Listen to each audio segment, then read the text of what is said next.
আম্মু, মারিয়া কই? মারিয়া কি স্কুল থেকে আসে নাই? মারিয়া তো স্কুল থেকে ওই কখন এসেছে, কিন্তু সে তার রুমে মন খারাপ করে বসে আছে। কেন, কি হয়েছে ওর? কি জানি, কিছু বলছে না আমাকে। আম্মু, তুমি জানতে চাইবে না কি হয়েছে? দেখ, আমি যাচ্ছি ওর কাছে, তুমি খাবার সাজাও টেবিলে। বলে মারিয়া রুমে গেলাম। গিয়ে দেখি মারিয়া চুপচাপ করে খাটের এক কোণে বসে আছে। আমি বললাম, কি হয়েছে আমার রাক্ষসী বোনটাকে?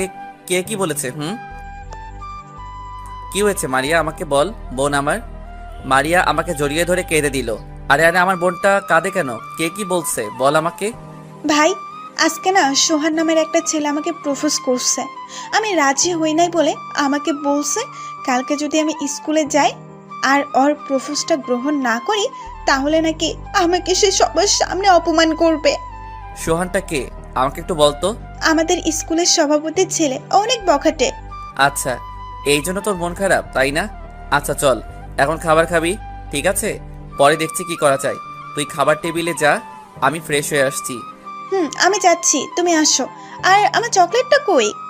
চকলেট আগে একটা হাসি দে তুই, তারপরে পাবি। সবসময় কি হাসি আসছে নাকি? কিন্তু চকলেটের জন্য হলেও জোর করে হাসি দিতে হয়। হুম, আমি সেটা জানি। তোর হাসিটা দেখলে আমার ভালো লাগে বোন। তুই সবসময় এভাবে হাসি খুশি থাকবি, কেমন? আর এই নে তোর চকলেট। ভাইয়া, আমি নিচে যাচ্ছি, তুমি আসো। আমি বললাম, আসছি। বলে আমার রুমে গেলাম। গিয়ে দেখে একটা কল আসলে কলটা কেটে আমার এক বন্ধুকে কল দিলাম। তার বাসা মারিয়ার স্কুলের সাথে। আমি বললাম, বন্ধু, সোহানের সম্পর্কে কিছু বলবি আমাকে? কেন, কি হয়েছে একটু বলবি আমাকে? তেমন কিছু না। সোহান একটা বখাটে ছেলে, শুধু মেয়েদের পিছন পিছন ঘুরে আর প্রপোজ করে। রাজি না হলে মেয়েটার ইজ্জত হারাতে হয়। বাপের ক্ষমতা, টাকা আর পুলিশ, এইটার কারণে তাকে কেউ কোনো ক্ষতি করতে পারে না। ওকে বন্ধু, ধন্যবাদ তোকে। বাই, একটু বিজি আছি, পরে কথা বলবো। বলে কলটা কেটে দিলাম। বন্ধুর সাথে কথা বলার কারণটা হলো সোহানের ক্ষমতা সম্পর্কে জেনে নিলাম। আমাদের থেকে পাওয়া কম আছে। এর মধ্যে ফোনটা বেজে ওঠে। আমি রিসিভ করি। ওপাশ থেকে একটা কণ্ঠ ভেসে আসছে। কুত্তা, বান্দর, হনুমান, শয়তান, আমার ফোনটা কাটলি কেন? আরে কে আপনি? আমাকে বকছেন কেন? তোকে খুন করে ফেলবো, শয়তান পোলা। আরে আজব, কে আপনি?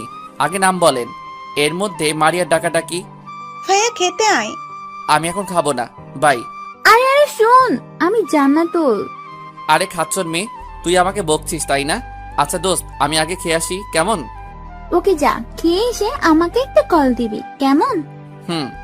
বলে খেতে গেলাম। গিয়ে দেখি মারিয়ার আম্মু বসে আছে আমার জন্য। সবার সাথে খেয়ে এসে আমি একটা ঘুম দিলাম। সন্ধ্যার সময় ঘুম থেকে উঠে দেখি অনেকগুলো কল জান্নাতুলের। সাথে সাথে ব্যাক করলাম।